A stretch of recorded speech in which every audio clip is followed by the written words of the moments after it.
Hello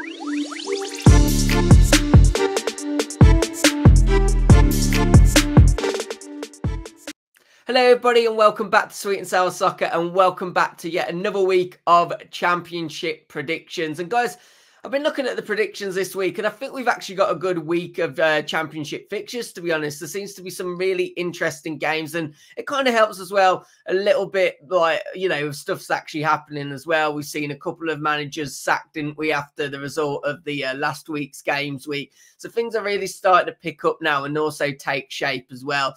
And let's waste no more time. Let's get right into these predictions. And we start off with what's going to be a huge game on Friday night. It's Leicester who take on Leeds. It's first who take on third. And what's really shocking about this is, despite it being first versus third, there's already a 14-point gap between these two teams, which I think is just absolutely phenomenal. It really does show how well Leicester are doing. And talking about how well Leicester are doing, well, you look at the stats. I mean, this is a team that is scoring over 2 goals per game. And the only thing that's perhaps more impressive than that is they've only conceded 8 goals in those 14 Championship games so far. And they really are looking like a complete team. But Leeds might feel like they could pull off an upset here and get something out of this, or if not, even go one better and get a win. Let's not forget, this isn't a Leicester team that haven't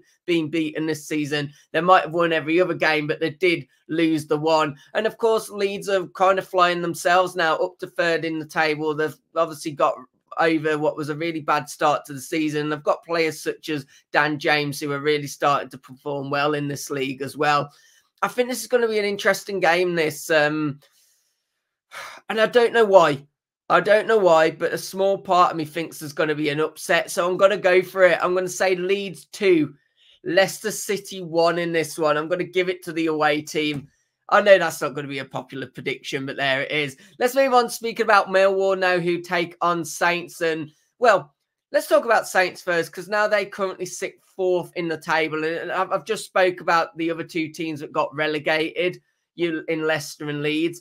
It really does show, doesn't it, how, you know, there is such a big gulf of class at the moment between the sides in the Premier League and the Championship. You look at the Premier League itself, you've got 3 teams that did go up, the 3 teams sitting in the bottom at the moment, and 3 of the teams that got relegated from the Premier League this last season are now sitting in the top 4. I think it's a real shame, I really do, but that's just the money, unfortunately, involved in the Premier League. And of course, they're sitting in 4th now, Southampton, and they are picking up. You know, they are obviously building a good run of form now and showing the class that we probably would have expected them to show from the start.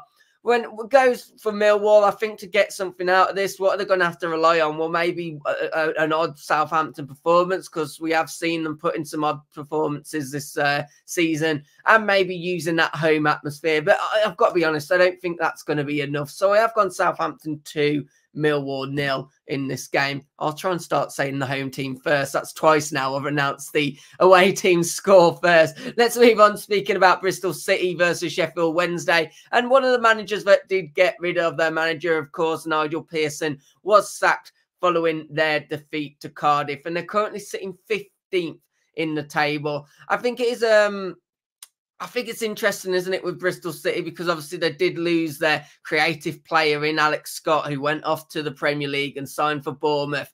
And you do just wonder, are they kind of losing that little bit of creative edge now that they've lost him? But it's obvious that the ownership do feel that they should be higher. And I think they have got some good players which could maybe back up that argument. And they will be hoping to get something against the Sheffield Wednesday team. Of course, Sheffield Wednesday, though, they've got their win. They finally have that win. It was a 2-0 win against Rotherham. And the one thing you would say is, maybe under the new regime, are they looking a little bit better defensively? And could they take that into this result to try and go out there and get something? I'm going to go for another shock here. I think I'm actually going to go for a 1-1 draw. I don't know why. I think it depends whether the Bristol City manager, a new manager at the time of recording, it's not been announced, but whether he's in and how long they've got actually to, you know, have with the players. But I'm going to go for a shot 1-1 draw in this one. Let's move on to Preston now, who take on Coventry. And Preston, a team who, well, let's be honest, need a win. Because although they started off the season fantastic, things have just not been going well ever since in the last few games. They need to find some form from somewhere, and they've got the players to do it. But you can get into a rut, can't you? Especially in the Championship, when the games are so quick flowing, it's quite easy once you go on a losing streak for that losing streak to continue. But you've got to find a way to try and to overturn that. And I think they've got a good opportunity to do so against the Coventry team, for me, who lost some of their better players, didn't they, in Harmer and Gulquerez in the transfer window. And I must say, having watched them for quite a bit now this season, it really doesn't look like they've managed to replace them, which isn't a surprise. And it's no surprise that, therefore, we see them much further down the table than where they were last season. And I think at home, I am going to back the home team. I'm going to go Preston 2, Coventry 1 in this one. Guys, sorry for the pause in the video. A notification came up on my laptop and it stopped me from basically moving on to the next slide. So anyway, Swansea take on Sunderland. And this is another one that's going to be a good game. You've got Swansea who, for me, I still think are missing a striker. They've obviously lost 2 of their strikers. And of course, they did make the signing of Yates, who was a 2.5 million signing from Blackpool in the summer to try and fill the gap of the 2 strikers that they did lose. But for me, they do look like they need a striker, let's be honest. And I think that could mean that they could struggle against this Sunderland team, because this is a Sunderland team that, well, don't have a problem in scoring. In fact, they're a team themselves that signed 3 attacking players in the summer. And it's mad to think that still none of those attacking players have scored. I gave that stat, I think either last week or the week before. That stat still remains. But they have got some real good players, and players like Jack Clark, for me, looks like a real good quality Premier League player. And if Sunderland don't get promoted this season, he'll probably go on to the Premier League. There's no question around that. He's the real deal. And I believe he's got the top scorer in the Championship as well at the moment. So he'll be wanting to go against Swansea and get another goal. But I do think that Sunderland win this. I'm going to go Sunderland 2, Swansea 0. Let's move on to speaking about Stoke, who take on Cardiff next. And this is 2 teams which could put on a really good game, I think. You know, you've got Stoke, who have obviously picked up form. And I'm really pleased, actually, because I've got no affiliations to Stoke. I don't mind them. I don't particularly hate them, don't dislike them or like them. Either way, they're, you know, the standard team for me with Stoke. But I'm really pleased to see that they're starting to reach that potential. And I am happy for them that they're getting some results now. And, you know, kind of living up to that team that I looked at the start of the season and thought, they're going to do something in this Championship. But they come up against the Cardiff City team, who will obviously be delighted getting that big win against Bristol City. And they've had good patches this season as well. And it looks like they did go on a little bit of a bad run, but now they've got back-to-back wins. They'll feel that they're going to get back into, obviously, that good form that they have had for, you know, a lot of the season before this little patch of bad form. And, of course, they do sit in a good place in the playoffs at the moment. Of course, this is probably where Stoke are going to try to want to get to now, especially now they've picked up their form, which could create a really good attacking game. I think there's going to be goals in this one, and I'm going to go 2-2. I'm going to go a 2-2 draw. Oh, God, Birmingham. Let's move on speaking about Birmingham City now, because I winced a little bit because I feel sorry for the Blues fans, and this is coming from a Wolves fan of all people, because things look good, didn't they, for Blues? The takeover, Eustace, the bond that he had with the fans, and they've gone for this Hollywood thing. And I think these American owners are going to learn very quickly that you can't play about in the Championship. They've brought in a bit of a Hollywood name in Wayne Rooney because of how well he is known over the world with his football abilities. Not so much for his managerial abilities, though. And even at DC United, things didn't go too well there. So it's not a shock that at the moment things aren't going too well for his career at Birmingham. And looking at the next 2 fixtures they've got coming up, a lot of people are already saying, look, Rooney's probably going to have lost his first 5 as a Birmingham City manager. And you do think he didn't come in under the best circumstances. The fans didn't really want their manager out. So this could turn into a real ugly mess. And they come up against an Ipswich team, which if there's any team that can challenge Leicester at the moment, it's going to be Ipswich, isn't it? They look so good and they've got so much talent, and they'll be looking to join a very elusive club of, I think you've got Saints, Norwich, and is it Leicester or Watford? That can't see where I wrote it down. One of those two clubs that have actually gone and done back-to-back promotions before, but it's a very small club, and they'll be setting their eyes on that. They'll be wanting that. They'll be wanting to get back-to-back promotions into the Premier League, I should say. And I think they'll get another 3 points on Saturday. I'm going to go Ipswich. I'm going to go Blues 0, Ipswich 3. Let's move on speaking about Plymouth, who take on Middlesbrough. And let me give you a little stat here about Plymouth. 1.71 points at home, 0.3 points away per home. Obviously, this is per game, which really does show something that I say often when I do my predictions and I see Plymouth at home. They're a different animal at home. And let's be honest, it's a long way for Middlesbrough to travel, isn't it? And I'm sure they'll bring a good support because they're a good-sized, decent fan base, decent club. But it's a long way to travel for those supporters. And I imagine it's going to put a bit of a dent in their pocket as well. You do wonder, don't you? Like, you don't consider these kind of things. Will it affect the players?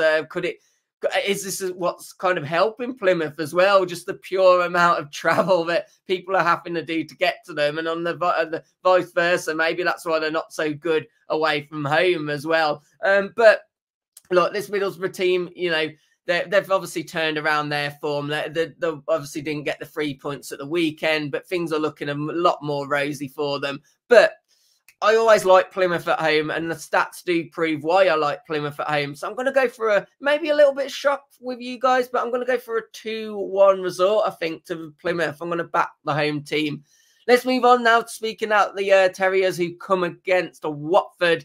And things aren't looking good, are they, for Huddersfield? They're a team who obviously brought in Darren Moore. And from what I've been seeing and from Huddersfield Facebook groups, that kind of thing, you know, I like to join these groups to get a real feel of what the fans are saying.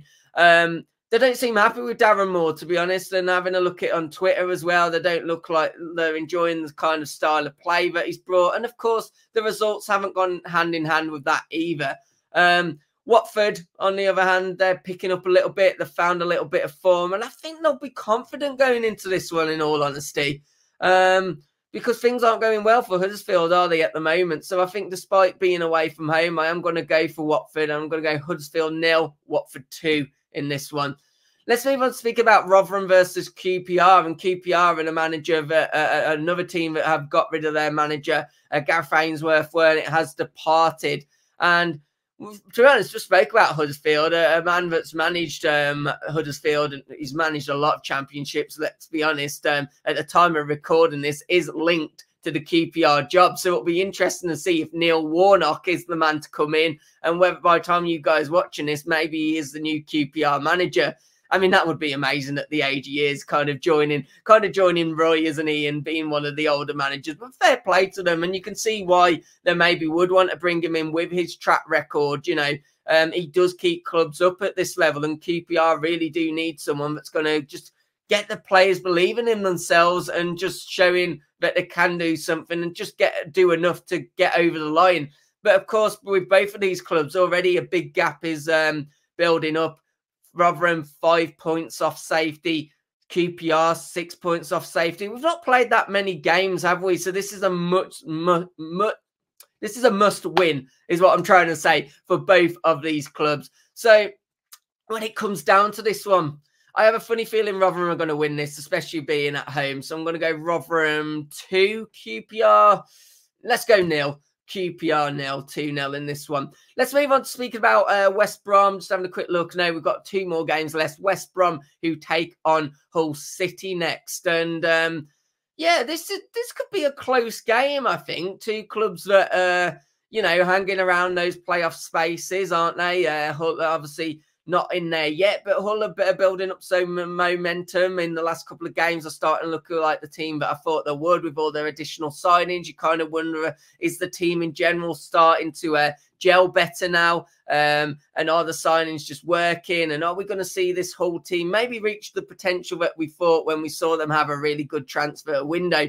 I did continue to back them and say I think they're going to do something special this year. But the Tiger takes on, well, West Brom. And yeah, this is not going to be an easy game with West Brom being at home. You know, I've said it a few times. West Brom sometimes look a really good team, sometimes look that good. But they have been building a little bit of momentum, and I think this could be a tough game for Hull. I'm going to go for a draw. I'm going to go for a 1-1 draw in this one. And I think this now is the last game. It's Norwich who take on Blackburn.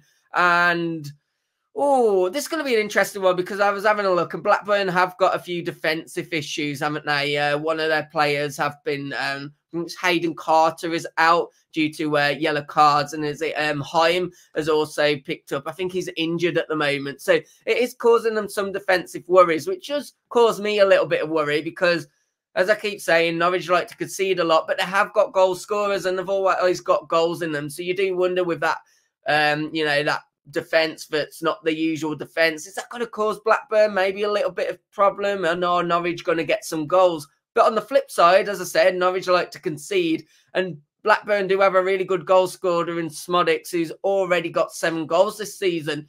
So this is one of those that could go either way. But I'm going to give it to the home team. I'm going to go Norwich to get the win, and I'm going to go 3-1 to Norwich. Guys, massive thank you for tuning in to my championship predictions. Hope you enjoyed them and hope to see you next week. As always, if you can hit that like button and subscribe to the channel, it'd be massively appreciated. And hopefully I'll see you on the next one. Take care. Goodbye.